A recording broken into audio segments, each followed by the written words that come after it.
सोल्टी के खाने खाल्डो बनेको यहाँ यहाँ 9 फिट खाल्डो खन्नु पर्यो अब यहाँ किरा पाएन यहाँ चुल्लुङमा टुक्ने हो यहाँ अब यहाँ खाल्डोमै पहिरो गइ नै हुन्छ नि जाँडा पाइएन नि छट्टेरीका बरु यहाँ 100 जनाले 1 लाख झार्देको भए 1 करोडपति होइन 1 करोड हुन्थ्यो 1 करोडको मालिक बन्न पाउँथ्यो त्यसका बाजे आउँछ क्या यत्रो हाईमा आउनु मात्र भएन त काम छैन कति 45 5 बजीदेखि आएको जिन्दगी कति 45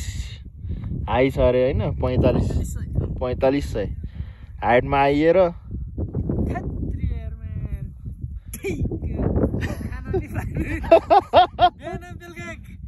खानालाई पनि छाक पनि डाल्न सकिँदैन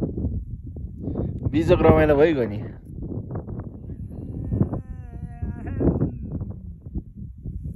ल बधाई छ